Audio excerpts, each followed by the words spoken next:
Hey guys, tonight we tiptoe through the clouds of ancient Olympus. Not the tourist trap version with statues and tour guides, but the old school one where the air smells like lightning. Everyone's wearing something vaguely toga-ish, and the gods squabble like tired coworkers at an under-catered office party. You're following a tall, broad-shouldered figure with eyes like flint and a forehead creased by millennia of defiance. That's Prometheus, Titan, trickster, inventor of very bad ideas that end in liver damage. He walks with purpose tonight, sandals crunching on mist-slick marble, his cloak wrapped tight against the divine breeze. In his hand, nothing yet. But that's going to change. He's here to steal fire, literal, burning. You shouldn't touch that fire. And not just to warm his toes. He wants to give it to humans. Yes, you, fragile, grumbling, deliciously inefficient humans who still think lightning is angry sky magic and haven't figured out that pine cones make decent kindling. You probably won't survive this. Zeus, king of all cranky sky dads, has made it perfectly clear. Fire is not for mortals. It's sacred, exclusive, members only, and handing it over to the muddy people scuttling around down on Earth. That's a big, fat, mythological no-no. So, before you get comfortable, take a moment to like the video and subscribe, but only if you genuinely enjoy what I do here. Let me know in the comments where you're watching from and what time it is in your corner of the world. Now, dim the lights, maybe turn on a fan for that soft background hum, and let's ease into tonight's journey together. You duck beneath a golden archway as Prometheus pauses, peering at the divine courtyard like a raccoon casing a suburban patio for unattended snacks. The fire is there nestled in a brazen bowl, flickering calmly, guarded by, well, not much. The gods are bad at security. Either that, or they don't think anyone would be foolish enough to try this. Historians still argue whether the ancient Greeks saw Prometheus as a noble benefactor or a meddling fire goblin. But either way, you're now part of the caper. Prometheus is unusually fond of you humans. He's not like his Titan brother Epimetheus, who once accidentally created porcupines and immediately forgot why. Prometheus sees potential. You've got thumbs. Curiosity, a baffling tendency to invent dance moves when unsupervised. You deserve more than raw tubers and chilly caves. And tonight, you're getting it. Prometheus slides a hollow fennel stalk, basically nature's thermos, out of his satchel. This is the plan. No fancy magic, just a scorched veggie straw and an astonishing amount of audacity. He crouches low, moves fast, and poof, he's gone. You scurry after him, heart pounding, your feet barely making a whisper on the cloud-paved walkways. Behind you, the fire bowl flickers one last time, now slightly cooler than before. Down on Earth, the first winds of change are already stirring. Somewhere, a human child is trying to eat a beetle, and their mother is busy arguing with a rock that won't spark. But that's all about to shift, because the fire's coming down the mountain, not with thunder and spectacle, just a titan in a cloak and a fennel stalk full of warmth. As you descend, the air grows thicker. Earth smells like loam and moss and something burnt. Not in a bad way. In a we just made toast for the first time way. Prometheus finds a clearing. It's quiet. A few huddled humans blink at him from behind scrubby bushes. One of them pokes his head out and makes a sound that might be a greeting, or might be a sneeze. He steps forward, carefully, and Prometheus kneels, offering the stalk. And there it is, the first spark. You lean in close. The fire hisses gently, catching on dry twigs and smoke-scented moss. The humans stare, wide-eyed, some inch forward, palms out. They don't scream. They marvel. It's warm. It's soft. It changes everything. You sit back, letting the glow dance across your face. It's hard to believe this tiny flame is going to lead to marshmallows, Michelin stars, and that one time you left popcorn in the microwave too long. But here we are. Prometheus doesn't say much. He just watches, smiling slightly, the way a proud uncle might if you finally tied your own sandals without falling over. One human tosses a leaf into the fire and claps when it goes up with a whoosh. Another offers a dead squirrel promising start, though the fur situation will need some refining. The night wears on. The flames crackle. The stars blink lazily above. Somewhere far off, a god rolls over and mutters something grumpy in his sleep. You don't know it yet, but you're no longer just another mammal in the forest. You're something new. You're the species with fire, and breakfast will never be the same again. The morning after fire arrives is quieter than you'd expect. No triumphant trumpets, no birds choreographing an inspirational Disney sequence, just the subtle scent of singed bark and a group of formerly chilly humans now toasting their hands like cats on a radiator. You sit near the embers, watching as one clever woman figures out that dried grass burns faster than damp moss. Another starts waving a branch too close to her eyebrows. Progress is rarely graceful. Prometheus is gone by now, vanished like a guilty roommate after breaking the good mug. But his gift is here to stay. Zeus, meanwhile, is not yet aware. The king of Olympus has many hobbies: hurling lightning bolts, transforming into various animals, and refusing to acknowledge complaints from his extended divine family. But attention to mortal affairs, not his strong suit. Still, as you shuffle back into the early morning haze, one detail sticks with you.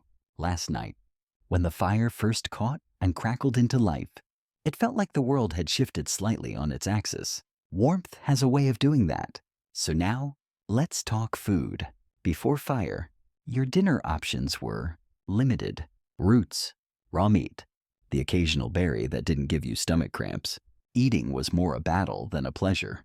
Imagine gnawing on a sinewy bit of mammoth leg while trying not to get hypothermia. Romantic? Yes. Digestible? No. And then there's what the gods got.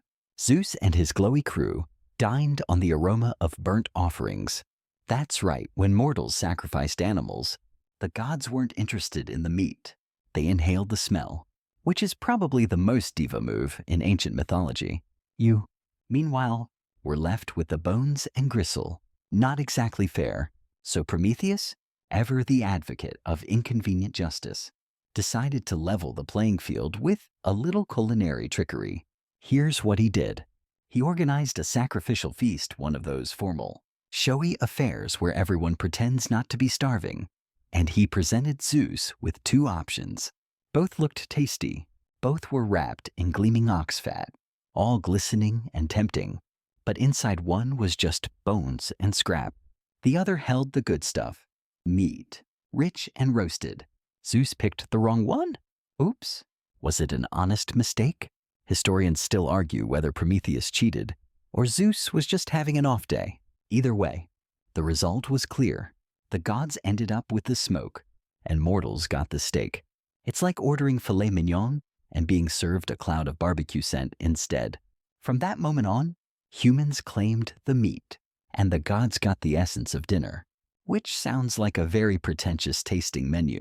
Come to think of it, you watch now as one of the early humans scrapes the charred bits off a squirrel haunch. Another pokes at a flat stone, watching how it heats under the fire.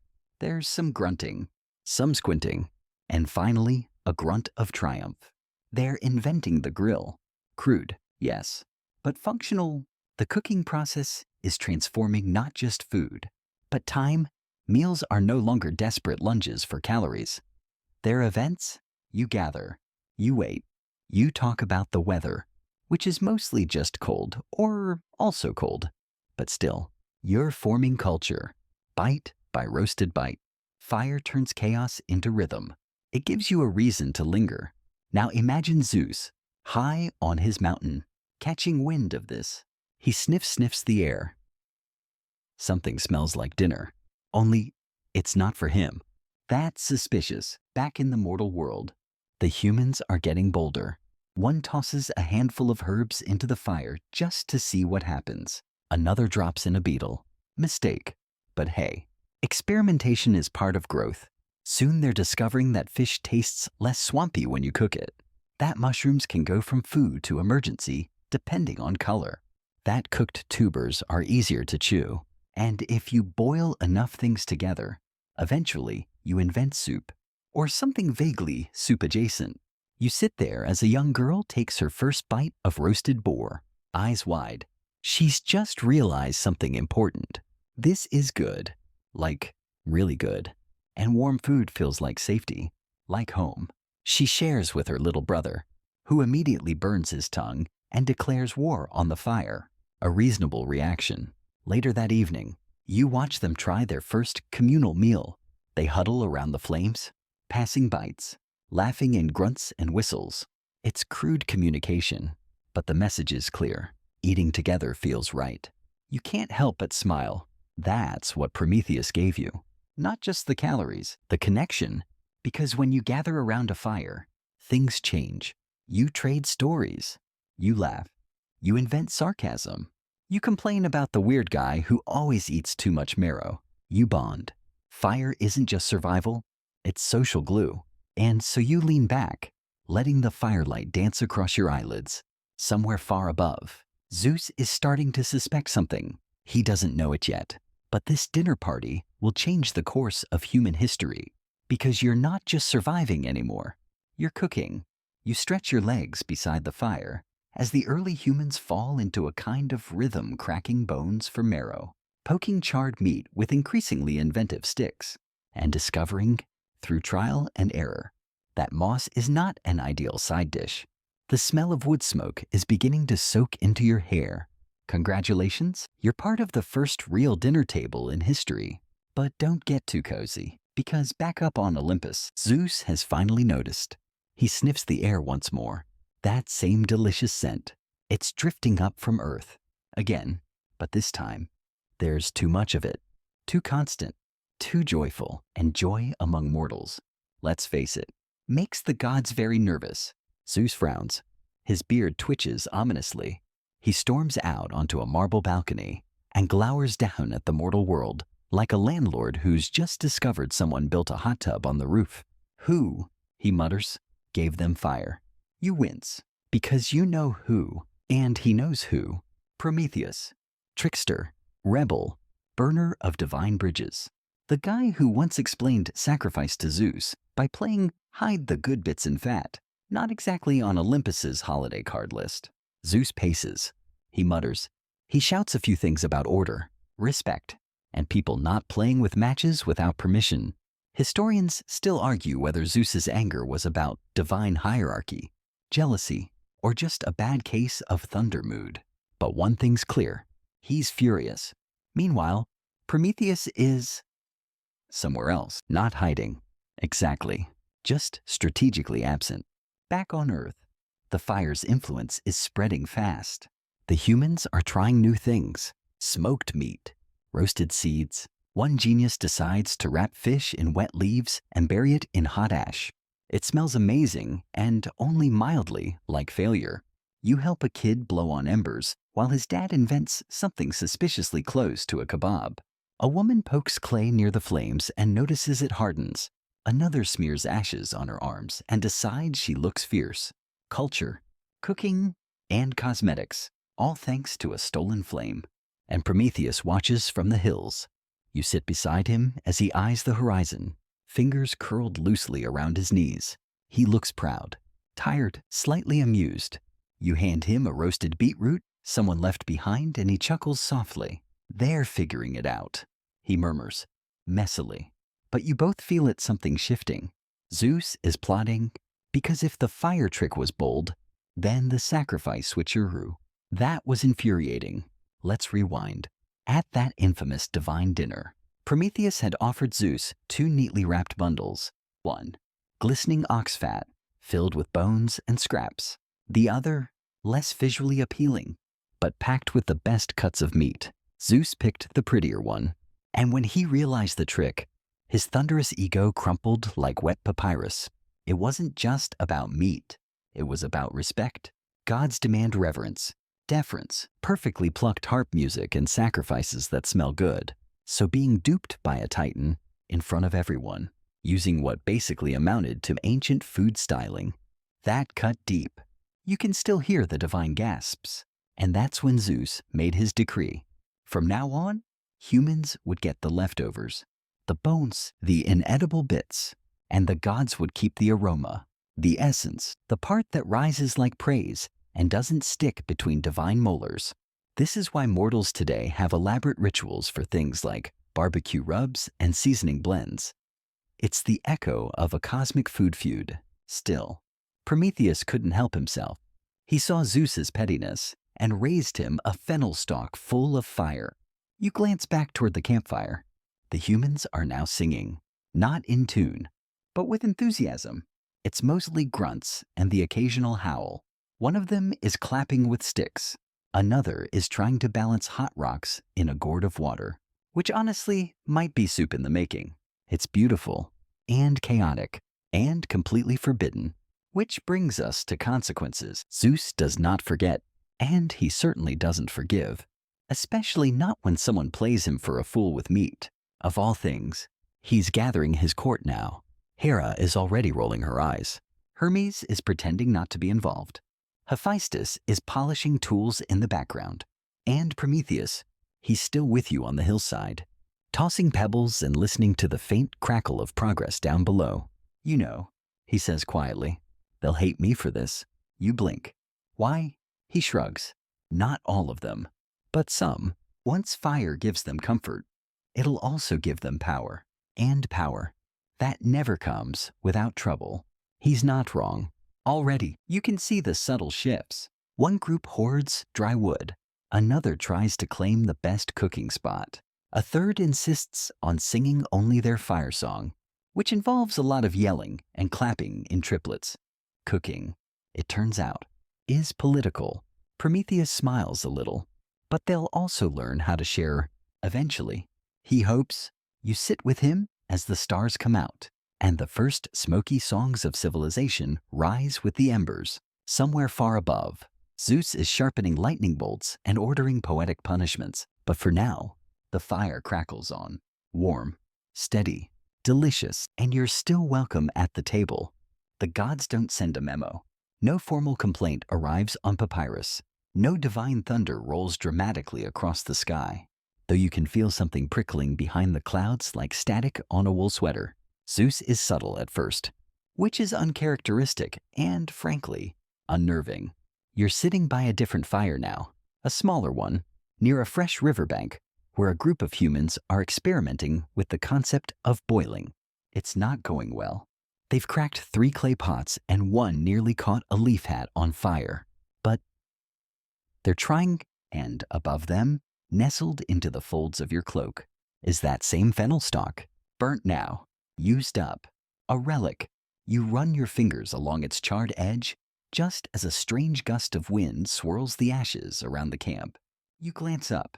Nothing. Clear sky. But you've read enough myths to know that when the weather acts suspicious, it's often personal. Zeus has decided it's time. But his revenge doesn't arrive in a lightning bolt. No, he's more poetic this time. A slow burn, if you will. Back in Olympus, he summons Hephaestus, god of fire and metalworking, which is ironic. Zeus, furious about mortals getting fire, calls in the fire guy. Historians still argue whether this was strategic irony or just petty family drama. Make me a chain, Zeus says. Hephaestus sighs. He knows what this means, and what's a chain without something or someone to bind. You don't know it yet. But Prometheus's days of hillside watching are numbered. Still, down in the mortal world, things are evolving fast. Cooking is no longer just about heat. It's about control, timing, flavor. One human, older and wrapped in rabbit fur, squats next to a fish sizzling on a flat rock. She sprinkles something on it, dried herbs. Maybe. She pokes it once, twice, smells it, grunts, pokes again. Finally, she tears a piece off and chews thoughtfully. She nods. This is good. Another group is working on a kind of bread. Sort of. It's damp, gritty, and shaped like a confused mushroom. But it holds together, and it fills the belly. You watch as a child drops a tuber into the coals, only to forget about it entirely and invent the concept of burnt snacks. The smell is unmistakable. You wrinkle your nose. So does the entire camp. Lessons learned. Fire isn't just changing what they eat. It's changing how they live.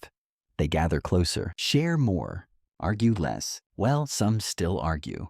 But now it's about cooking times and who gets the last leg of squirrel. You even overhear a phrase that might translate to something like, not too raw, not too crisp, just right. Congratulations, you've just witnessed the birth of preference. Prometheus is still visiting sometimes, quietly. At night, he crouches by the embers, watching the glow flicker across clay pots and damp moss shelters. He smiles at the soot-covered toddlers and the elders squinting into the smoke. But tonight, he lingers too long. You're half asleep, nestled in the soft brush near the fire circle. When you hear the rustle, leather, metal, not human, you sit up slowly, and there they are, Olympian enforcers. Not exactly a job title, but it fits. Broad-shouldered, glowy-eyed figures in bronze. They don't speak. They don't need to. One carries something long and cold. You know what it is before you see it. Chains, forged by Hephaestus. Prometheus doesn't run. He stands, tall and stubborn. You swear he even rolls his eyes. Bit dramatic, isn't it? He mutters. But there's no trial, no final words. They grab him, and they go. You trail behind, unseen, along the cliff paths of the Caucasus Mountains. The air thins, the wind howls, snow crusts your eyelashes. They drag him to the summit, a narrow ledge, nothing but clouds and cruel wind. They chain him to a rock, not symbolically, literally. The links wrap around his wrists, his chest, his ankles. They glitter with divine magic, unbreakable, unyielding. He looks at you once, shrugs. I've had worse mornings. You want to speak, to protest. But what would you say? The fire burns down below. The humans thrive. But this is the cost. And just when you think it's over, there's the bird, an eagle, huge, gleaming, with a hooked beak and no sense of personal space. It lands on Prometheus's chest, screeches, and begins its daily duty. You turn away. Sometimes myths don't fade quietly into sleep. Sometimes they scratch at the edges of your dreams like hungry birds at dawn. But even now, as Prometheus clenches his teeth and endures, he still smiles, because somewhere far below, a child is adding wild garlic to a stew, and that, to him, is worth it. You don't come back down from the mountain all at once. The image of Prometheus chained to stone sticks to you, like soot. You think of his calm, the twitch at the corner of his mouth as the eagle landed. You think of his silence, not fear, just inevitability. He knew this was coming. The wind is bitter, whistling through the Caucasus passes as you descend, one foot after another, back to warmth and wood smoke. It's not a far journey on the map. But mythologically, you've crossed into something deeper, something older. Below, the world is still moving. Humans, unaware of the punishment unfolding above, are inventing breakfast. This morning, it's tubers again, this time, not burned. A young boy discovered that if you dig a pit, line it with stones, and heat those stones all night under the coals, you can slow cook root vegetables into something soft, sweet, and almost like pudding. The tribe doesn't know what pudding is yet, but the expression on their faces, that's contentment. Someone even says something that translates roughly to again tomorrow. So congratulations, you've just witnessed the first leftovers. You plop down beside the fire, watching as one of the elders starts sketching something in the dirt with a stick. It's not quite writing, but it's close. Lines, symbols, marks to remember which roots cook best and which ones make your stomach betray you at inconvenient times. This is fire. 2, not the flame, but what it ignites in the mind. Memory, pattern, experimentation, and somewhere in the mountains, Prometheus bleeds and waits and smiles, because here, humans are thriving. They're roasting nuts, drying berries. One particularly ambitious woman has figured out that smoked meat lasts longer, especially if she hangs it over the fire and sings to it. The singing probably doesn't help the preservation, but it does keep the wolves confused. You help a child carve a small trench for drainage rain last night made a mess of the fire pit. He laughs when the water flows away, which is a step up from the previous strategy of stomping in puddles until they vanish. Baby steps, and then someone adds salt. No one's sure where it came from, probably a nearby rock or a dried puddle. but once sprinkled over a bit of cooked rabbit, the result is miraculous, salty, savory, addictive. There are actual squeals of delight, and then immediate squabbling. Because of course there's only one pinch of salt and 15 people. You've now seen the beginning of both flavor and passive-aggressive sharing. The fire has become the center of everything, not just cooking, socializing, planning, arguing. Someone carves a rough calendar into the bark of a tree nearby, marking full moons and harvest cycles. Another crafts a long stick with hooks, a utensil. Basically, though he insists on calling it the poke wiggle. Historians still argue whether these developments happened over generations or in sudden bursts of insight. But sitting here now, you see the gears turning, not just in their minds, but in their community. And Zeus, still not done. Because one punishment isn't enough. You can feel it coming again in the wind, different this time. Less personal, broader, strategic. A punishment for all humanity. After all, they used the fire. They embraced it, improved on it. That's suspiciously close to enjoying forbidden fruit. And we all know how mythological figures react to that. And so, Zeus schemes. He calls in Hephaestus again. Poor guy probably doesn't even clock out anymore and tells him to craft something. Not a chain this time. Something beautiful. Something delicate. Something distracting. You don't know it yet. But she's coming. Pandora. Meanwhile, back at camp, you're watching a group of humans build a spit roast mechanism. It squeaks. It sags. It promptly collapses into the fire and flings rabbit bits in every direction. Progress is rarely elegant, but it's real. The humans are still testing, tweaking, learning what wood burns longer, which herbs taste sweet versus strange. One elder burns his eyebrows trying to roast something inside a hollow gourd. He survives, his dignity less so, but they laugh together. And isn't that the real miracle? Around you, someone has woven grass mats to sit on. Another group has made crude bowls from bark. Someone else is arranging rocks in a circle, not necessary. Perhaps, but aesthetically satisfying. They're domesticating comfort. Prometheus was right. Fire is more than warmth. It's home, and you sit in the middle of it, quietly roasting a strip of meat, hearing the crackle, feeling the heat on your palms.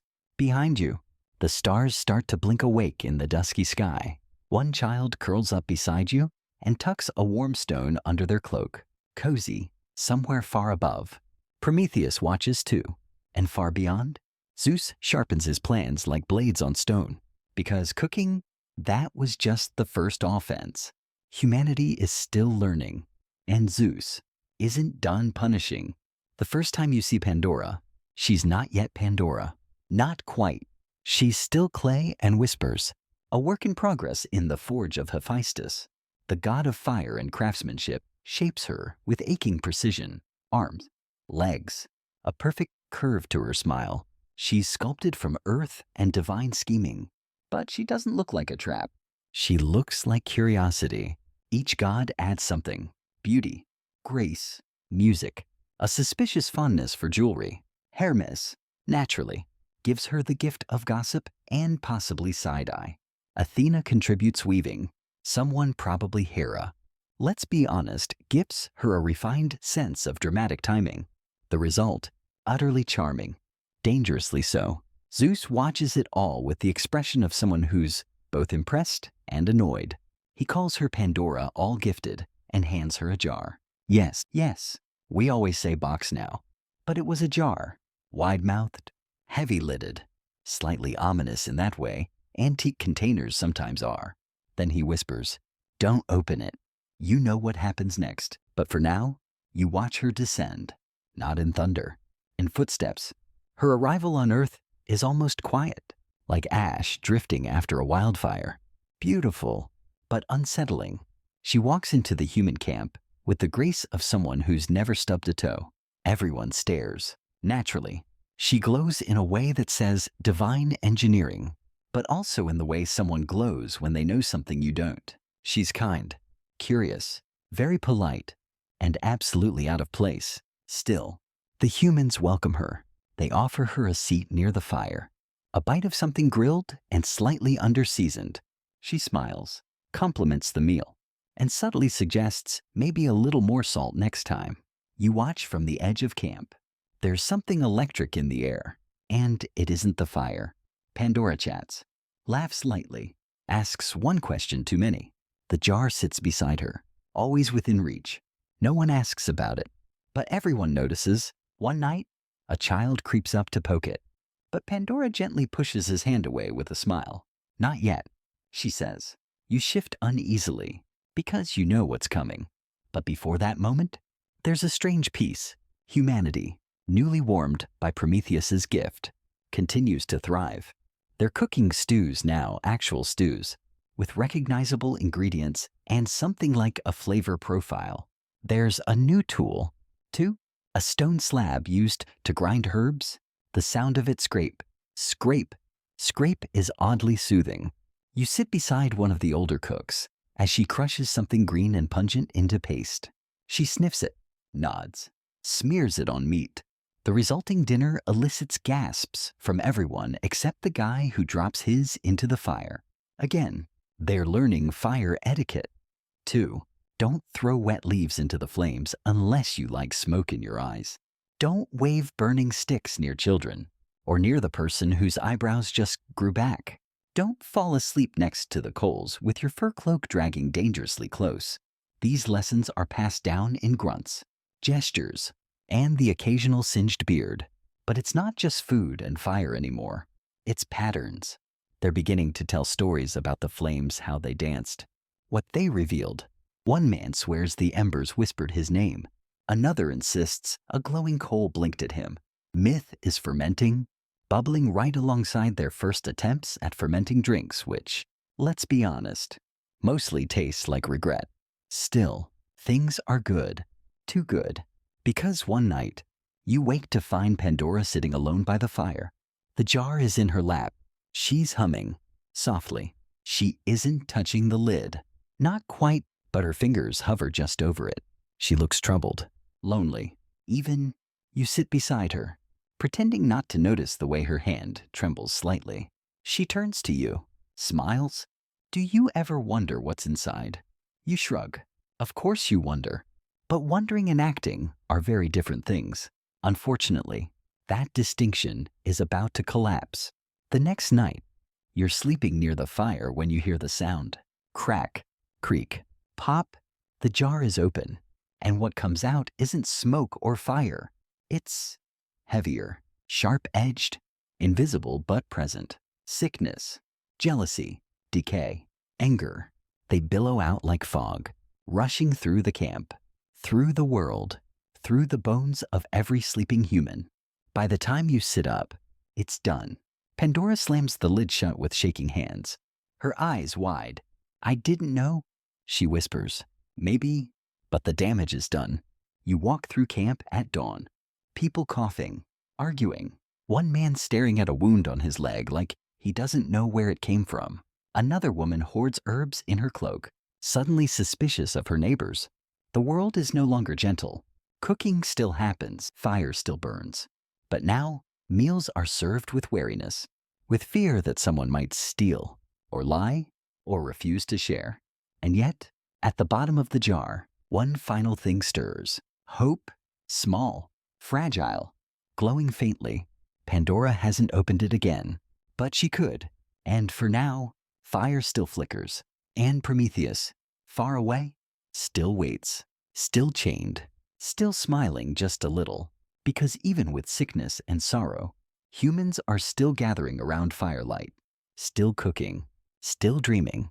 The campfire looks different now, not because the flames have changed, but because the people around it have. The warmth is the same, the crackle familiar, but there's a hush to the conversations, less laughter, more furrowed brows. The taste of meat hasn't changed, but the meaning of it has, because now the world isn't safe. You see it in the way people glance at one another, just a flicker of doubt before passing the shared bowl of stew. You see it in how a child pulls closer to their mother when someone new approaches. Even the air feels tighter. The jar still sits nearby. Pandora watches it constantly, like a mother hen guarding an egg she desperately regrets laying. She hasn't opened it again, but she hasn't destroyed it either. You sit near her one evening, both of you silent, both pretending the flames are enough to keep the darkness at bay. Pandora eventually murmurs, "They're still trying. She's right. Despite everything, the humans haven't stopped cooking." That, in itself, is defiance. In fact, they're doing more than ever. One clever group starts experimenting with smoking meat over longer periods. The result? Dryer, saltier, portable, perfect for travel. You're witnessing the invention of something like jerky. You take a bite, it's chewy, a little sharp, and oddly comforting. Someone else is experimenting with cooking in pits. Heated rocks, layers of wet leaves, long wait times. The meat comes out softer, fuller. It's a slow method, and in this new world of tension, slow feels like an act of trust.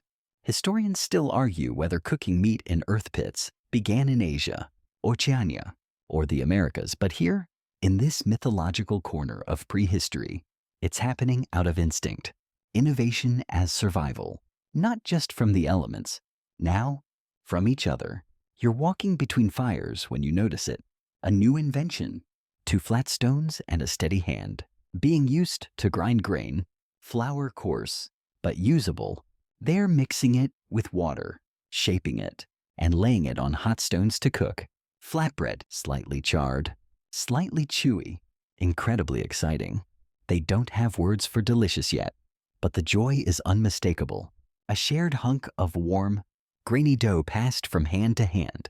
There's a brief squabble over whose turn it is to knead, followed by a communal sigh when someone drops the dough into the ashes. Lesson learned.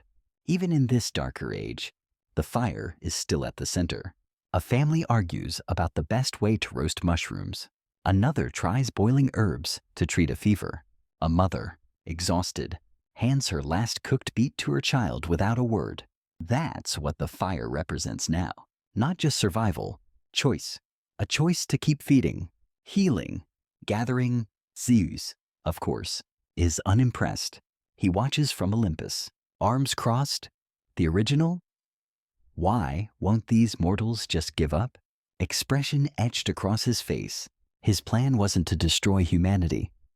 He's a drama god, not a nihilist, but he certainly didn't expect them to be this stubborn. They keep cooking. Despite it all, Prometheus is still chained. You sometimes dream of him, his eyes closed, the eagle circling lazily above. But he's still alive, still conscious, still enduring. He's heard, somehow, about Pandora. He expected as much. You think of the tiny glow left in the jar. Hope, always last to arrive, always the softest voice, and yet the loudest.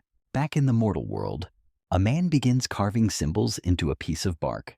Not a story this time, but instructions, a recipe of sorts, a way to remember how to prepare the new root he discovered, how to roast it just long enough to avoid the bitterness.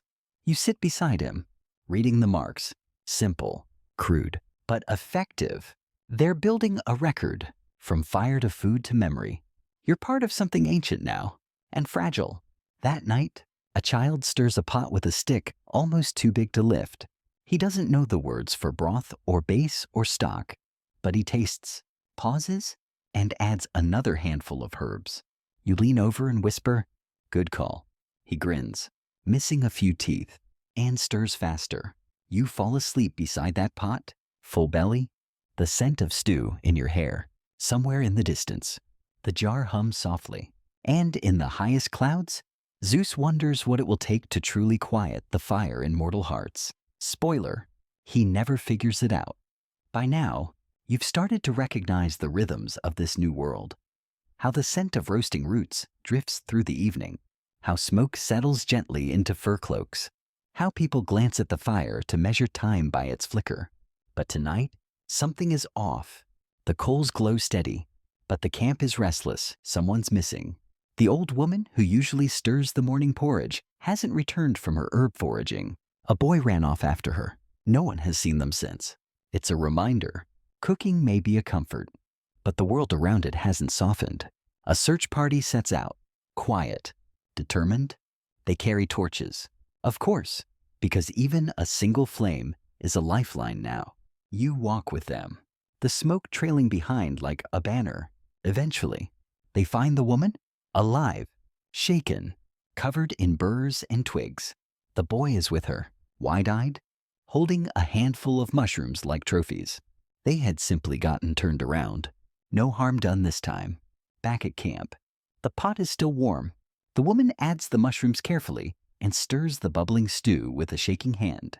You watch the firelight flicker across her face. She's older than she was this morning. That's how it goes now. Each day carries new risks, but also new recipes. You notice someone started lining clay pots with leaves to keep them from cracking in the fire. It's clever, keeps the food from tasting like ash. This is problem solving, and you see it everywhere now. Someone carves a ladle. Someone else decides to hang meat from a high branch to avoid scavengers, probably inspired by watching a raccoon steal their dinner the night before. Cooking is no longer just about how it's about when, where, and who, with and still. Prometheus waits. You dream of him sometimes, as if your bones remember the bargain. His face is weathered now. Not from age he's immortal, but from wind, sun, and endless hours of being pecked at by a divine eagle with punctuality issues. He stares out at the world. He knows humans are hurting, but he also knows they're enduring. Zeus, of course, watches too. He's decided that while punishing Prometheus is satisfying, it's not enough. He wants humans to feel the weight of their defiance. The fire wasn't just stolen, it was used, and used well. So now, he unleashes a new challenge. Winter, not just snow, but the kind of biting cold that sinks into your teeth and rattles your dreams. Frost settles on fur. The ground stiffens. Water freezes in stone bowls overnight. And still, the humans cook. They huddle closer, build windbreaks, dig pits, pile heated rocks under their sleeping mats. Someone figures out that if you keep a pot of stones in the fire all night, you can use them in the morning to heat your food faster. It's not comfort, but it's survival. One group tries drying fish by the fire, then wrapping it in bark and burying it under snow. Come spring, they dig it up. It smells challenging, but a little boiling fixes that. Mostly, you see something new in their eyes now. Not just hunger or wariness, but stubbornness. They refuse to stop, even when a snowstorm buries their camp for 2 days, even when they burn their last dry log and have to huddle close enough to feel each other's breath. They pass down stories not just by voice, but by flame. This is how we made soup during the hard months. This is how we kept embers alive inside stones wrapped in moss. This is how we fed each other when there was nothing left but bones and hope. Zeus listens, and for the first time, he wonders if he underestimated them, because something's happening around the fire. It's no longer just about eating. It's about gathering, teaching, remembering. A mother teaches her daughter how to mix herbs into a paste for fevers. An elder draws a map in the snow with a stick, showing where the warmest caves lie. A young boy learns that you can soften roots by soaking them overnight, even if they're frozen solid. These are not gods, but they are inventing a kind of wisdom that not even Olympus can match. You lean back, watching as someone adds honey to a roasted nut mix. Where did they get honey? You glance around. Someone has clearly angered a beehive recently, judging by the stings and the proud grin. Still, the result is delicious sweetness. In winter, hope in a bowl. It's quiet that night as the flames die low. You watch a father gently blow on coals, nursing them back to life with the tenderness of someone holding the future. Because he is, you sleep with that image in your mind. And far above, Prometheus watches too. The eagle circles, the wind howls. But below, the fire still burns. You're not sure what wakes you. Maybe the faint pop of a log settling in the fire. Or maybe something quieter. The absence of wind. The rare stillness of dawn that only happens after snow. The world is hushed. You peek out from under your fur wrap and see the camp blanketed in soft white. Steam rising from a few half-covered fires like breath from a sleeping giant. The cold is heavy but not cruel. Not yet. Someone stirs the embers with practiced hands, coaxing out a glow. feeding it with dry slivers saved in secret caches. You stretch, joints crackling almost as loudly as the firewood, and notice the stew pot is already warming. It's root vegetable again, with something new, a bitter leaf that somehow works when boiled just long enough. You take a sip sharp at first, then mellow. It's a flavor learned through patience. You're not alone. Someone's sitting beside you, teeth chattering. He's new to the camp, from another group that lost their fire during the last storm. He made the long trek guided only by fading embers, wrapped in moss. He's thin, frostbitten, but alive. The first thing they gave him, a bowl, not a blanket, soup. That's how sacred food has become. The fire feeds more than bodies now, it feeds welcome. You sit quietly and sip, thinking of Prometheus. He'd approve. Up on the jagged heights, his body stiffens against the wind. Same chain, same rock, same beak. But today, the eagle seems lazier. Even divine punishment needs a day off. Maybe Prometheus stares at the horizon, lips dry, chest rising slowly. A fine frost crusts his eyebrows. He doesn't flinch, because far below, humans are building again. You hear the sound before you see it hammering, scraping, the muted thud of snow being packed into walls. An elder leads a group in constructing something new, a kitchen, not in the modern sense. No stainless steel, no backsplash tile, but this structure low, warm, dug into the ground and lined with firestones is designed purely for food. A communal hearth, shielded from the wind, the first true cooking shelter. Inside, it's dark and smoky, cozy. Someone has rigged a clay chimney using stacked bowls and mud. It mostly works. You cough a bit, eyes watering, but the warmth is undeniable. There's a table now, a slab of stone supported by logs. Food is being prepared on it with intent.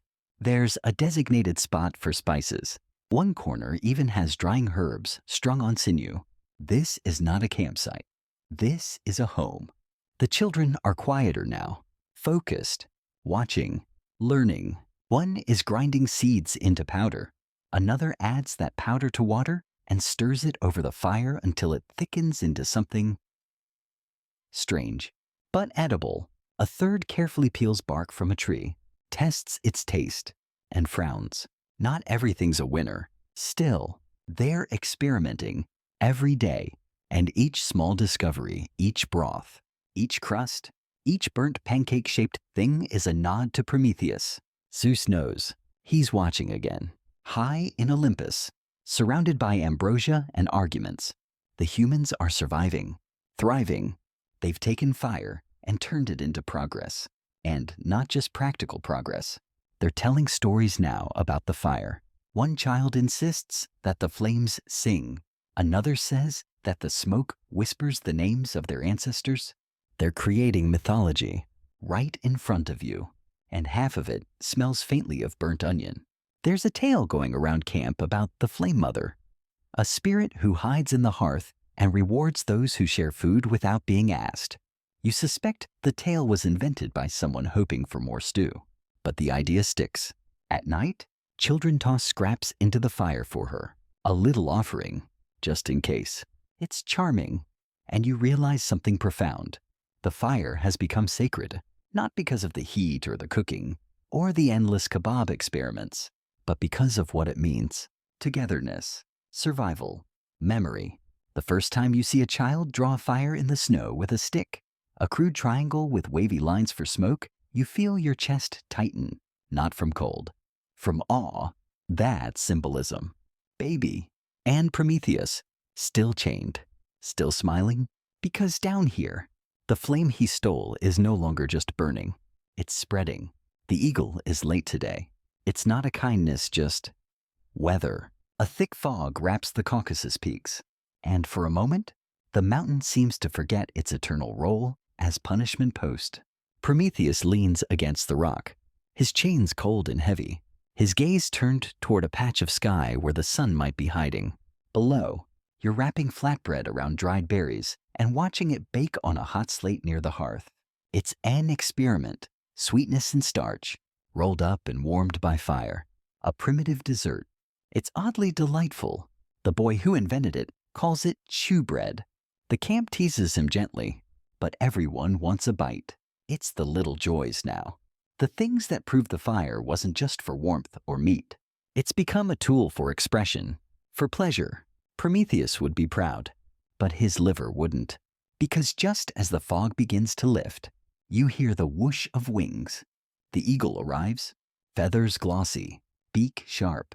It lands with a thud, shakes snow from its wings, and sets about its grim routine. Prometheus winces, not from pain. He's used to that. From boredom. Try being an eternal symbol of rebellion and still having to listen to bird digestion every day, he mutters. You sit beside him.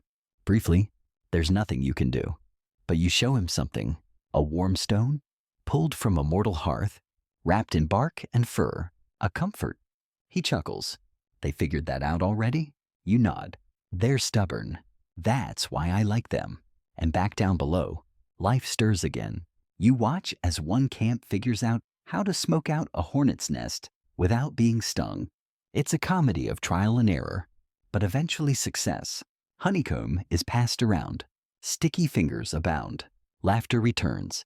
Another group has moved closer to a riverbank and discovered steaming pools, not boiling, but warm enough to cook in. If they build stone trays, you watch them boil eggs carefully, with strings attached so they can pull them out without burning their hands. It's astonishing. They don't know about water's boiling point, or heat transfer, or convection, but they understand what works, intuitively, repeatedly. And that's the core of cooking, isn't it? Memory, repetition, improvement. A woman adds wild garlic to a stew that's already perfect, just to see. The result? More perfect. A child accidentally drops a rock into porridge, and suddenly, stone-heated stirring. Not practical, but entertaining. They make mistakes. A meat rack collapses. Someone adds bitter roots again, and a new theory emerges. If it smells like feet, don't eat it. Sage advice. You sit near the fire that night, a crude spoon in your hand, and feel something shift. These people are no longer experimenting with food to stay alive. They're refining it, making it better, making it theirs. The fire no longer roars. Now it simmers. And with it, the camp has changed.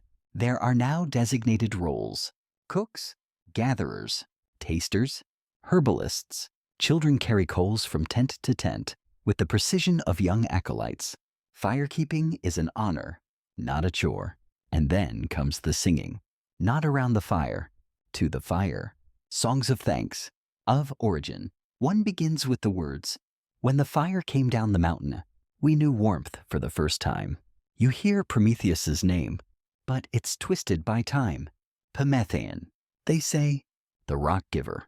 Historians still argue whether early mythology was passed in song or ritual, but here, you see both fire as sacred, fire as ancestor, and still, Zeus watches. He's not angry now, just confused. This wasn't how it was supposed to go. He took the gift back, punished the giver, sent hardship, sent Pandora, and yet here they are, still cooking, still creating, still hopeful. Because hope, however small, was never fully sealed. And that's what burns now. You wake one morning to find the camp building a windbreak of woven branches around the cooking area. It deflects snow and holds in heat. Inside, the air is rich with scent. Smoked meat, cooked grains, sweet bark. They pass around a paste made of ground nuts and berries. Thick, tangy. They smear it on flatbread. You taste it. You love it. It doesn't need a name. It just is. Prometheus dreams of that taste. He sees it in your eyes. Tell them to try roasting the nuts first, he says. Between eagle visits, I think they already have. He grins. Below, a child adds ash to a stew by accident, and the stew gets better. The lesson: balance. Even bitterness can deepen flavor. Just like life, you're stirring a pot slowly, deliberately when the smell hits. Rich, nutty, earthy, a new kind of stew. This one thicker than usual, flecked with bits of toasted seed, and something floral. You glance around. Someone's added wild petals again. Risky, maybe, but the flavor is oddly comforting. It's late spring now, and everything is softening.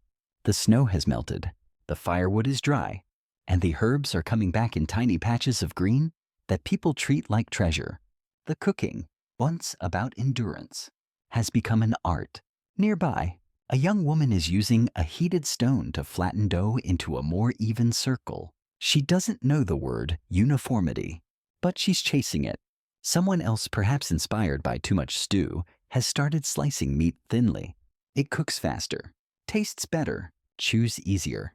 This is not survival cooking anymore. This is craft. And you can't help but think of Prometheus. Up on that lonely mountain, he doesn't see the details, but he senses them. Each time someone adds a new step to a recipe, something in his chest lifts. Even when the eagle arrives, wings spread and beak gleaming, he grits his teeth a little less, because he knows. You visit him in your mind sometimes. He's pale now, worn thin by time and divine digestion. But he speaks clearly. Tell them to watch the smoke. It'll whisper when the wood is wrong. You do, and someone listens. Soon, a pair of elders begin classifying wood types. Soft woods for short fires, dense logs for long simmers. They even give them names. Whisper wood, snapstick, sleep log. They're learning heat management. Zeus, meanwhile, frowns into his ambrosia. The humans are organizing. We're sharing. Fire is being passed between camps now, carefully preserved in stone boxes lined with moss, kept alive during travel by wrapping embers in damp leaves. Communities once isolated by terrain or weather are connecting because of food. You sit beside a woman who walks from 2 valleys away just to share a dried root she's found. She gives it to the camp, not for trade, but to see how it tastes. That's how much trust has grown. And when it's roasted over the coals crackling, fragrant, golden brown, you all take a bite and hum your approval. She beams. Later, someone draws her root in the dirt, so others will recognize it. That's proto-writing. Not for survival this time, but for flavor. A child watches the drawing, then picks up a stick. She starts sketching bowls, fire, steam. A story emerges, a recipe. This is how traditions are born. They're even naming meals now. You hear a word repeated, bitha, meaning something close to thick soup that warms you into smiling. Another, grell, which may just mean that stew that made me cry in a good way. These aren't just foods anymore. They're experiences, their memory. That night, as embers glow and the stars stretch lazily across the sky, someone tells a story about the first fire. It's different than the truth. Prometheus is now half bird, half lightning. The fennel stalk becomes a flaming sword. Zeus is still cranky, but he's also dressed in feathers for some reason. You chuckle. Accuracy isn't the point. The point is connection. Each time the story is told, it changes slightly, and yet the fire always arrives, always changes the world, always makes the meat taste better.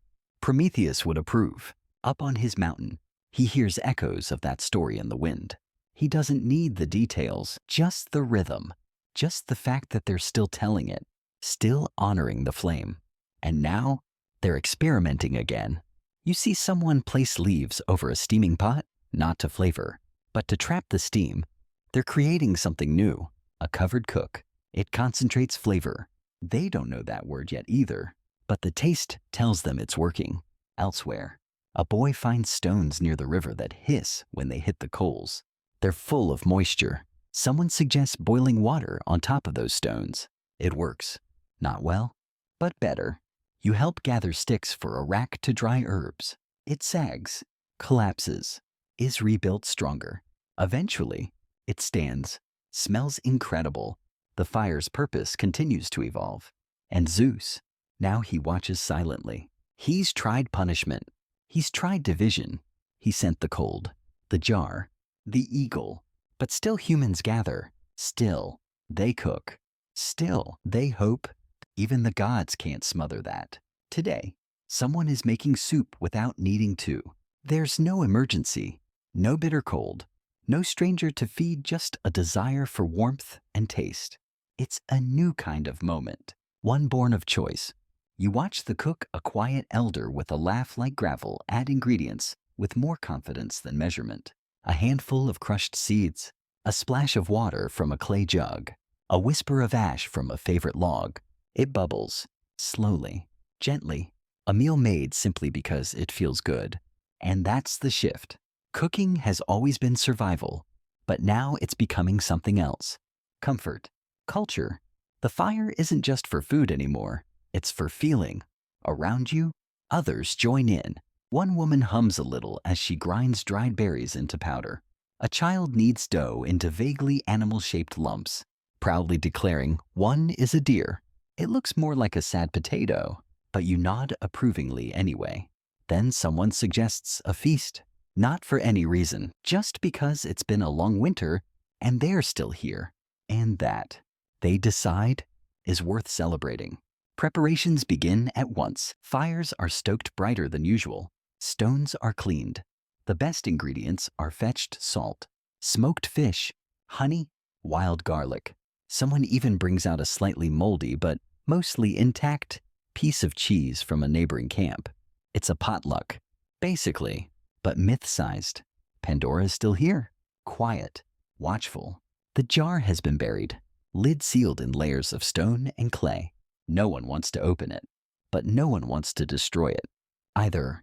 Hope lives at the bottom. Remember, she offers to make flatbread. It's good. Her knots are careful. Her technique methodical. You catch her smiling as children smear nut paste on the results and call it fancy. She's trying, too. Zeus hears the laughter and seethes. They're supposed to be suffering. Instead, they're discovering joy. The feast begins at dusk. Fires circle the clearing. Smoke coils into the soft spring air, fragrant with herbs and char. There's music, rhythmic banging on logs.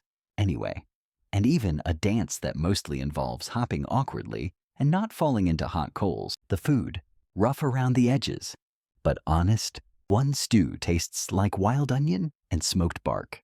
Another has too much salt, but somehow works. Flatbreads pile high, each with a different shape, seasoning, or enthusiastic thumbprint in the center. You're handed something sticky and sweet. Honey pressed into ground seeds and rolled in warm ash to form balls. Crunchy, wild, inexplicably amazing. They call them glintstones, probably because of how they sparkle in firelight, or maybe because someone cracked a tooth once. Prometheus, far above, stares toward the horizon. The eagle, for once, is late again. He takes a long breath. The air is warmer. The clouds shift. He can't see the feast, but he can feel it. You look up and whisper, "They're honoring the fire." He nods, lips curling faintly. Good. You think of telling him more, that they're singing songs where his name is a blessing, that they dance around flames like they've always belonged to it, that they joke about over-roasting, even if no one quite agrees on what that means. But you don't need to, because he knows. Back at the feast, someone lifts a cup made from a hollowed fruit gourd and clinks it against another. There's no word yet for cheers, but the gesture is clear. Togetherness. Tomorrow, they'll return to their usual tasks: gathering, testing, trying not to get smoked out of their shelters. But tonight, they simply enjoy. And in that enjoyment, something deeper roots itself. Tradition. The fire crackles low now. Someone tosses in a handful of dried herbs, just for the scent. Others begin curling into fur bundles. A few sit up, bellies full, eyelids heavy, watching sparks drift into the sky like stardust. You lie back, head pillowed on a woven mat, the faint taste of ash honey still on your tongue.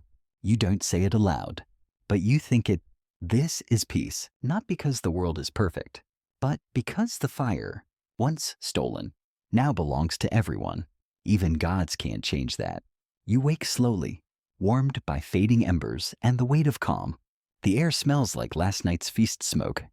Sea herbs, and a faint sweetness that lingers in your cloak. Around you, the camp is quiet, restful. A few figures stir near the cooking pit, coals puffing back to life beneath careful hands. Breakfast, it seems, waits for no myth. Today's menu: grain mash with a touch of berry syrup, Someone even found a patch of green sprigs to stir in fresh. Sharp, maybe slightly questionable, but the taste surprises you, like lemon. If lemon had grown up eating moss and biting people who got too close. You chew slowly and think of how far you've come. How far they've come. Just a few moons ago, they were boiling roots and gnawing raw meat in desperate bites. Now, they season. They sample before serving. They add a pinch of something just because it smells nice. This is more than adaptation. It's agency. And it's spreading. You leave the camp later that day, following a trail over the hills, not out of necessity, but curiosity. The humans have started traveling further, trading bundles of smoked meat and dried flatbread in exchange for seeds, stories, tools. With each exchange, fire goes too. You visit a neighboring group who live near the sea. Their cooking smells different, brinier, sharper.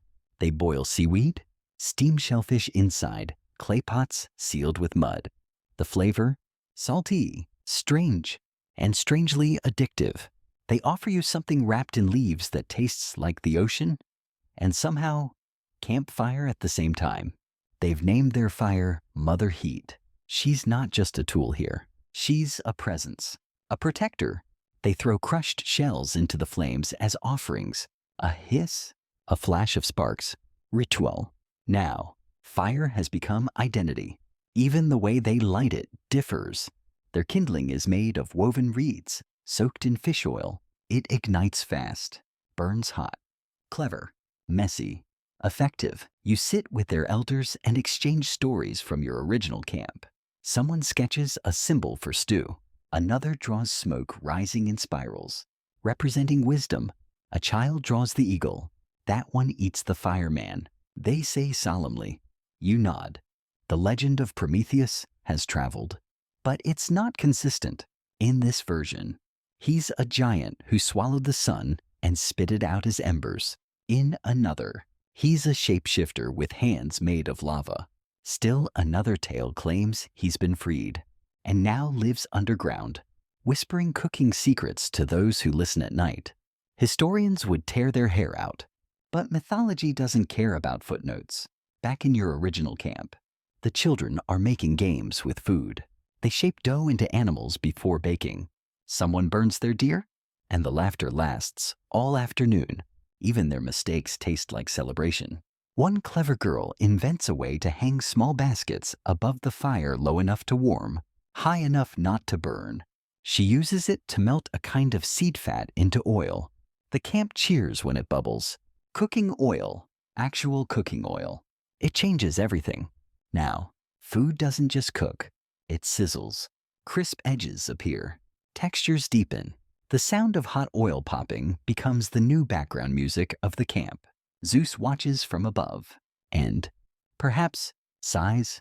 He sent his punishments. He tried to bury fire beneath consequence and time. But now it's not just fire that spreads, it's freedom. Because with every new recipe, every shared meal, humans remember that they are not meant to simply exist. They are meant to create, to taste, to choose. You return to the camp as night falls, finding them huddled together, not from fear, but from comfort. A new stew simmers, fish and nuts, and a broth so rich, you swear it carries a memory of the sea. Bread bakes beside it, turned regularly, shaped into spirals this time. Someone pours warm drink into a carved wooden cup and passes it around. You sip. It's bitter, then soothing. They call it root tea, and just like that tea exists, you close your eyes, listening to the sounds around the fire, the low bubble of soup, the scraping of stone bowls, the occasional soft hum of an elder remembering a tune from no one knows where. The firelight dances across faces that carry stories now, of famine survived, of experiments attempted, of Prometheus still chained, perhaps still suffering, but no longer alone, because his gift has taken root, and it grows stronger each day. You don't expect the rescue to come with so little fanfare.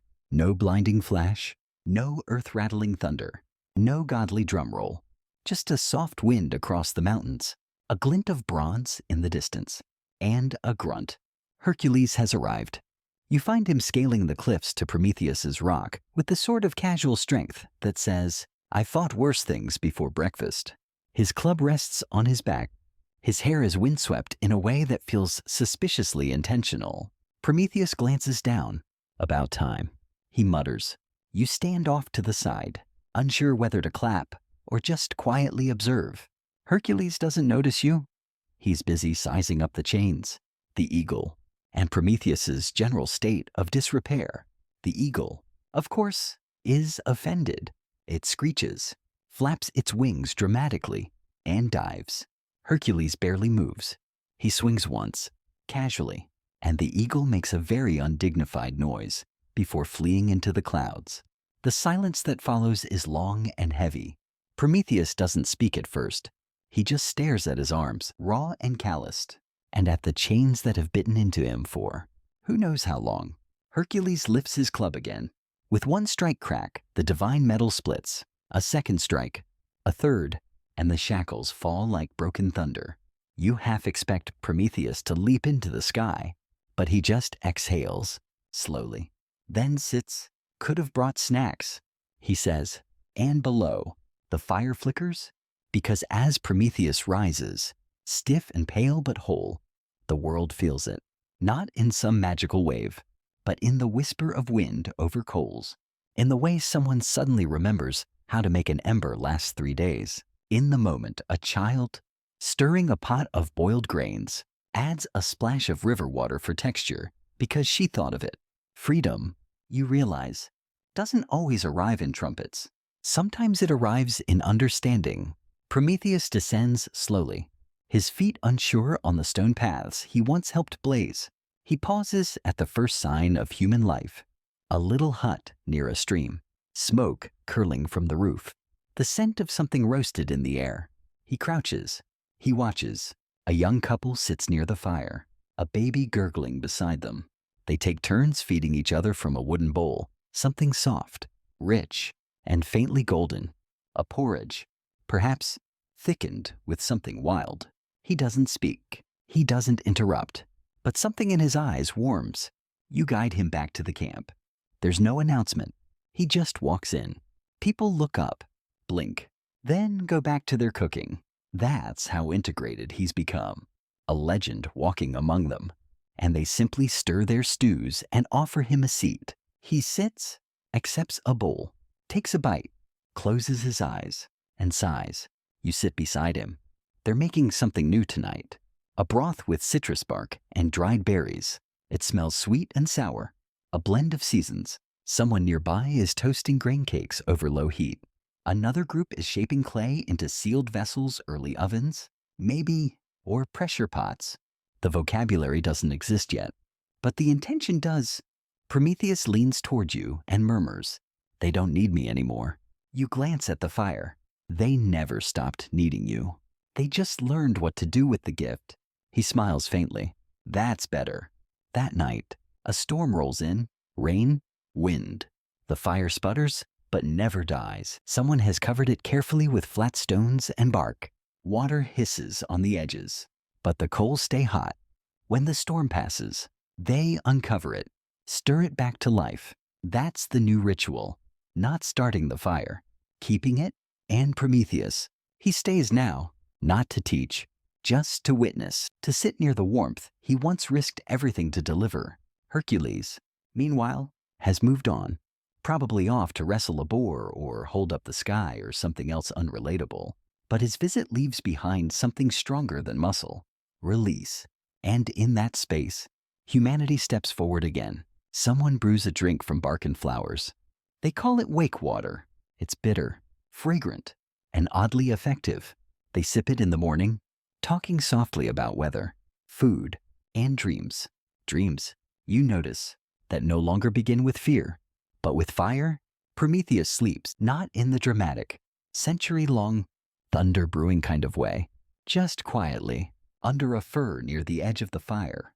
The kind of sleep that only comes when your bones finally believe they are no longer being punished. You watch him breathe deeply, arms unbound, fingers twitching as if even in dreams. He's still stirring coals or nudging logs. The eagle no longer circles. The wind has gentled. And here, in this camp, born of his rebellion, no one even flinches when he snores a little. The fire burns low, not from neglect, but by design. It doesn't need to roar anymore. It hums now steady, soothing, familiar, a presence, not a spectacle. You take a moment to look around. The woman by the stone oven pulls her flatbread out without burning herself, a triumph months in the making.